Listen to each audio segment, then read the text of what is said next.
Yeah, I've noticed that. Hey, what's up, everybody? Happy New Year. You're looking at Triple G's #1 fan, the coach. Actually, David Schwartz. Tom Loeffler's #1 fan. Yeah, you know what? That's true. Yeah, but your #1 fighter is Golovkin. Your #1 promoter manager definitely has got to be our man, Tom Loeffler. No, but it's still Bernard. And D-Hop is still one of my favorites. oh yeah, yeah. Is that That's a immortal. great way to go out? Yeah, I had no problem with him getting knocked out the way he did. I just didn't want him to be hurt. He went out on his shield. He didn't go out against a chump. He was challenging himself even though he was a month away from 52. And he's going to turn 52 the 15th. See, I see it a little differently, though. Hey, it was all right. I think it was all staged. No. He jumped out of the ring to end his career. He's laughing at everybody. What a great way to go out. It was incredible. Now, he dropped a good 8 to 9 feet and landed on his back, and that head hit, and people who were around the area said when his head hit the concrete, it sounded like a coconut dropping. So, well, he's a gymnast, too. That's what I was told. So, but anyways, Dave, Happy New Year. Yeah, Happy New Year, and speaking of Tom Loeffler and Gennady Golovkin, your trip has been planned. Your tickets are booked. You're going to be in New York City, March 18, Golovkin versus Jacobs. I'm going on the 15th. I thought you're coming out. I'm going early. All right, let's hang out. Yeah, let's get something to eat. And Tom Loeffler was at your place recently to watch the Ronda Rousey fight, right. UFC.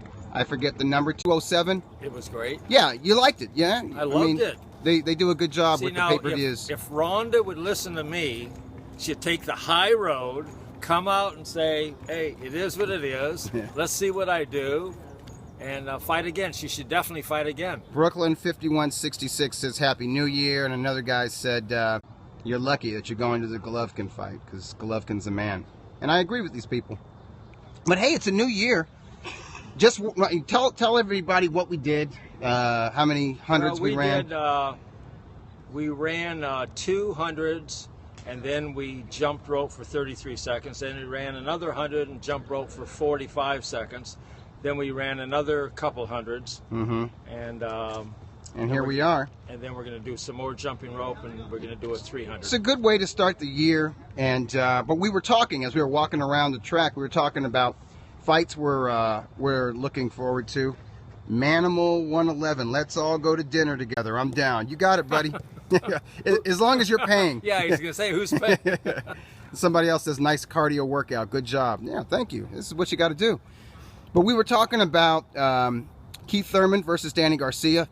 March, it's the first Saturday of March. I don't think it has a venue yet. I don't think tickets are on sale yet, but it's supposed to be on Showtime.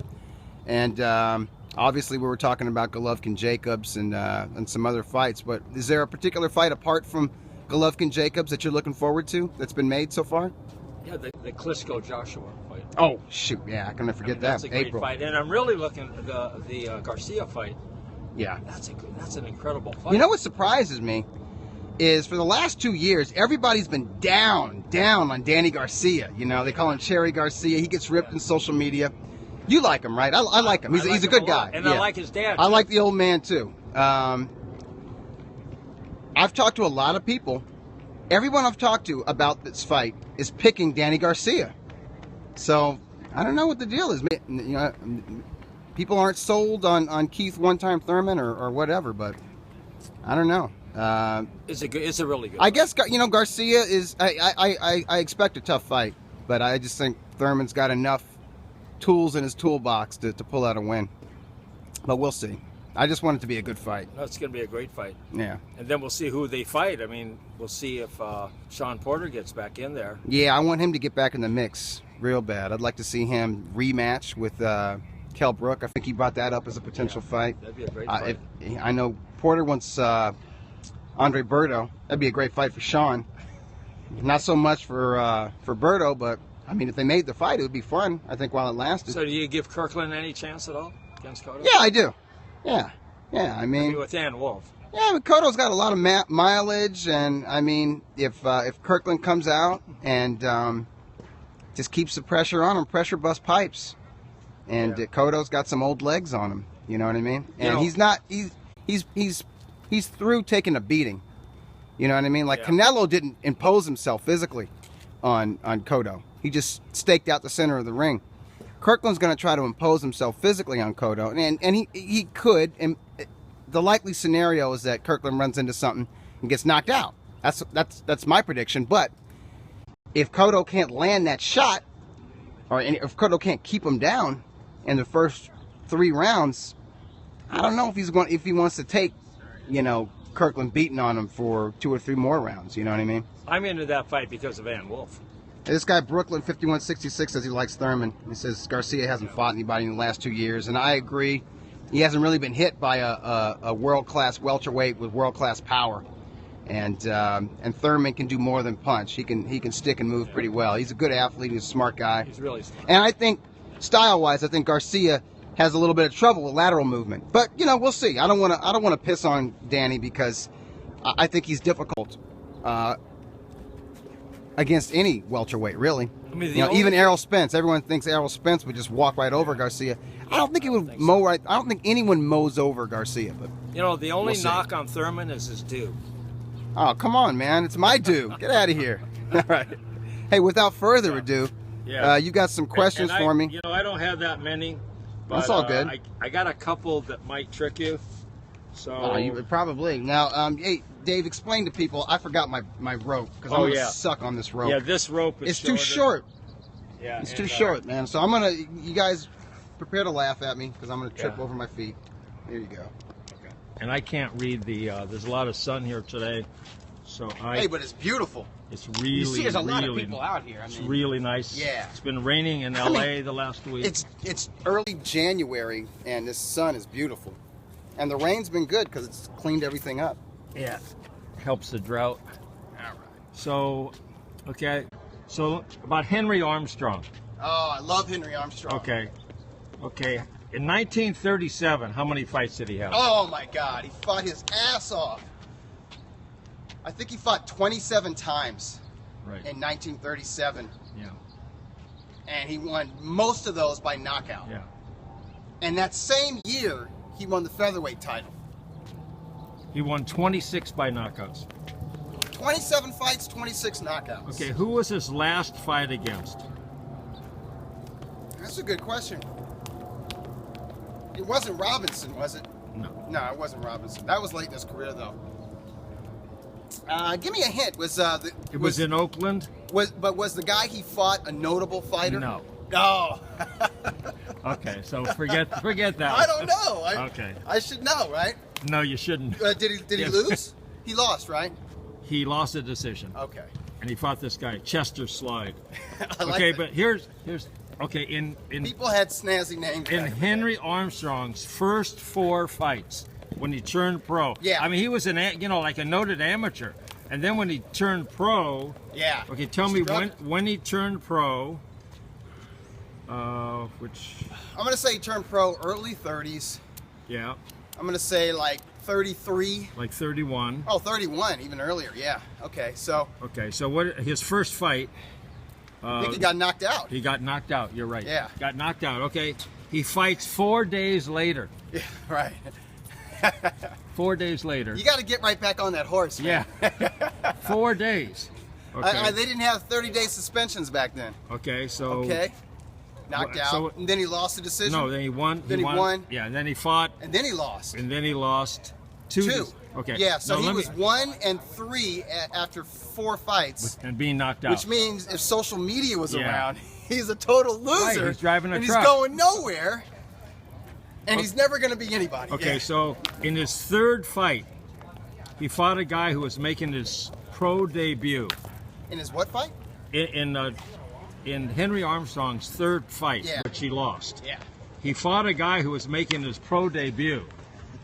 So here's, would you know that guy's name? No. Okay, Eddie Trujillo.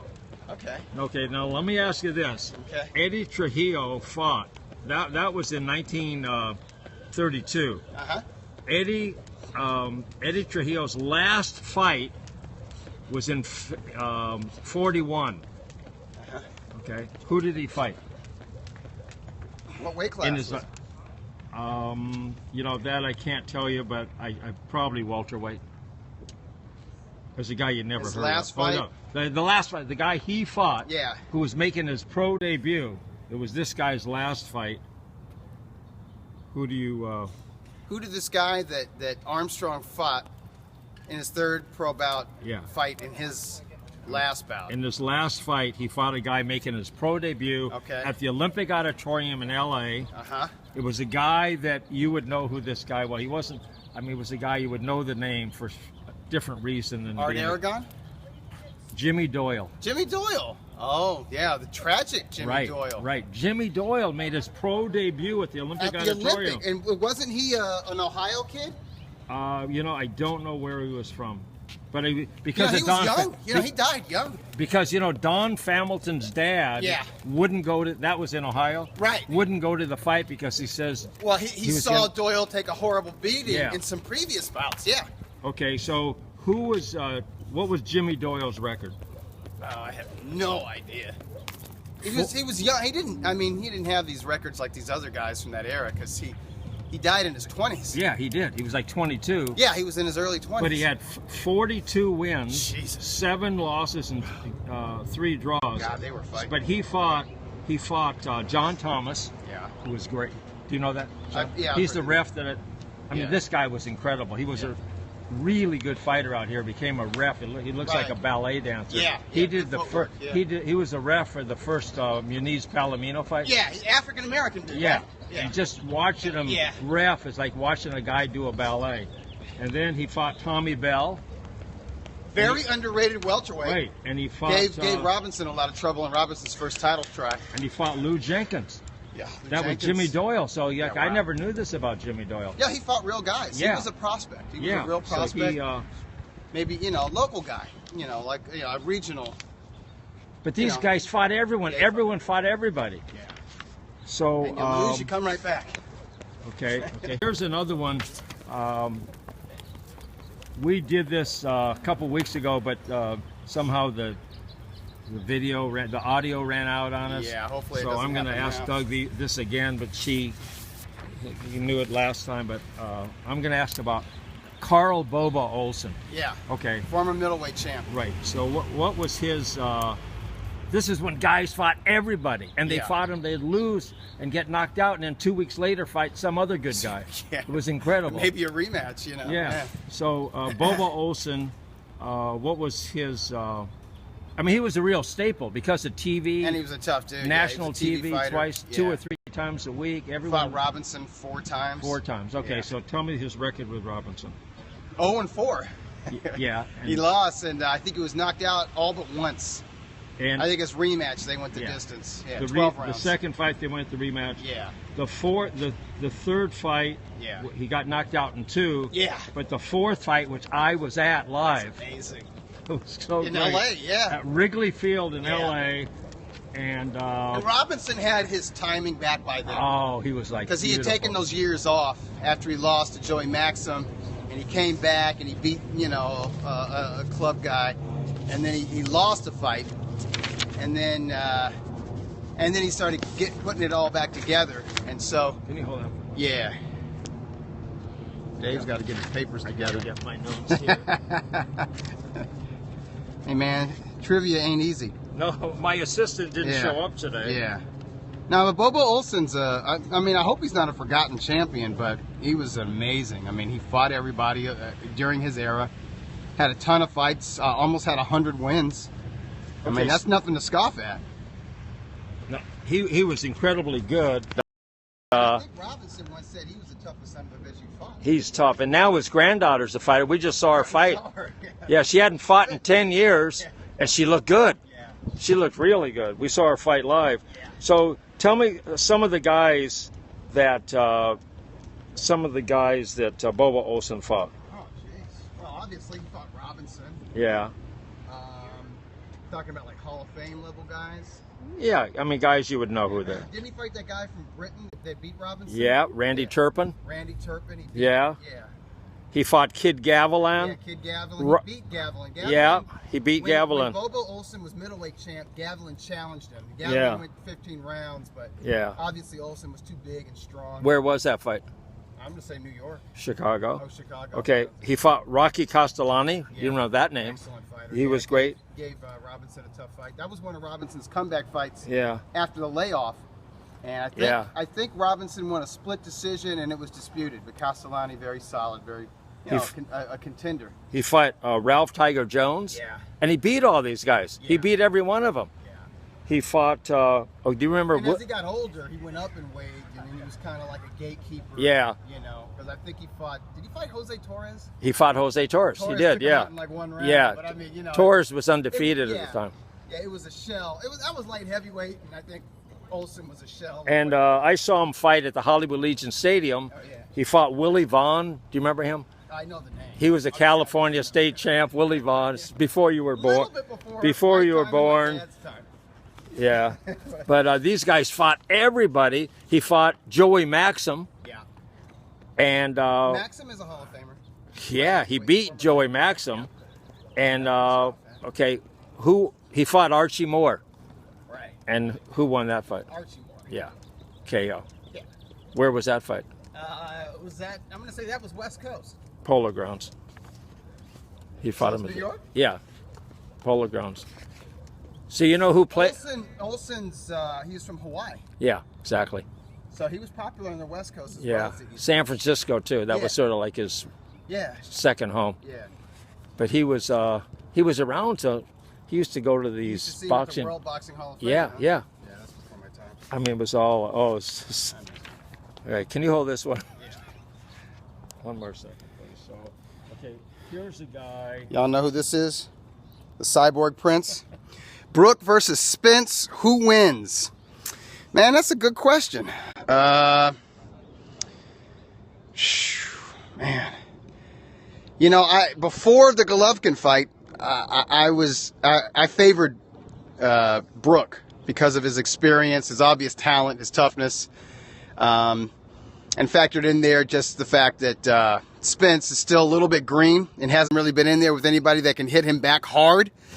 But, you know, there's no telling. There's two things going against Kell Brook. The beating he took against Golovkin, because Golovkin broke his face.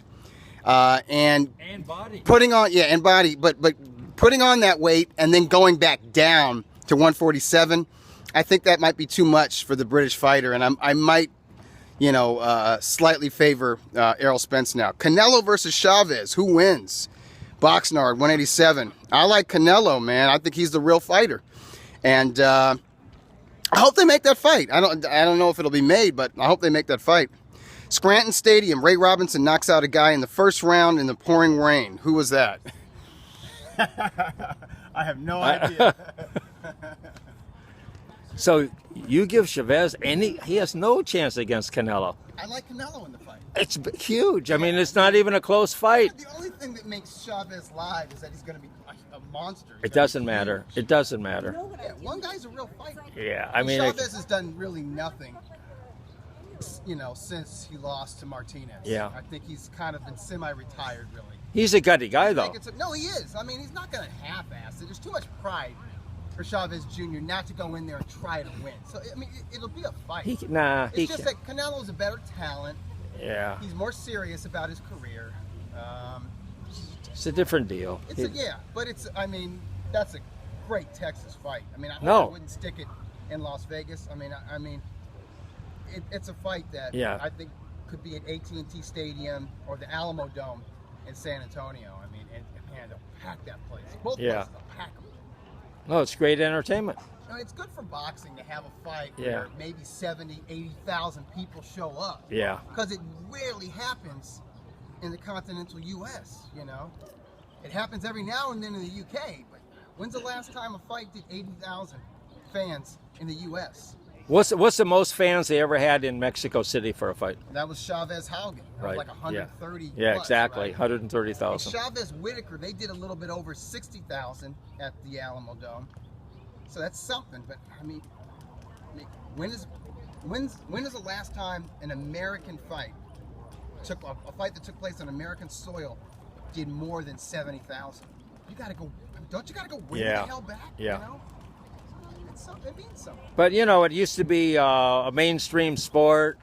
you know, Madison at Yankee Stadium, the there was Polo less Grounds. competition, Yeah, Yeah, you know, less sports and it was entertainment a different deal. Yeah. Anyway, More immigrants. you're looking good on that on the short rope. I had to acclimate to the short rope. Yeah, you're doing good. Yeah. Anyway, Dougie, welcome back, and Happy New Year to everybody. Happy New Year to everybody out there. And hey, be good to yourselves. yeah. Be good to other people. Love everything. Love everybody. Take naps. Get your rest. Eat well. Eat healthy. Drink a lot of water. Drink a lot of water. Eat small meals. Chew your food carefully. Should you chew your milk also? Why not? Yeah. Swish it around in your mouth. And always, always be like Tom Loeffler. Take the high road.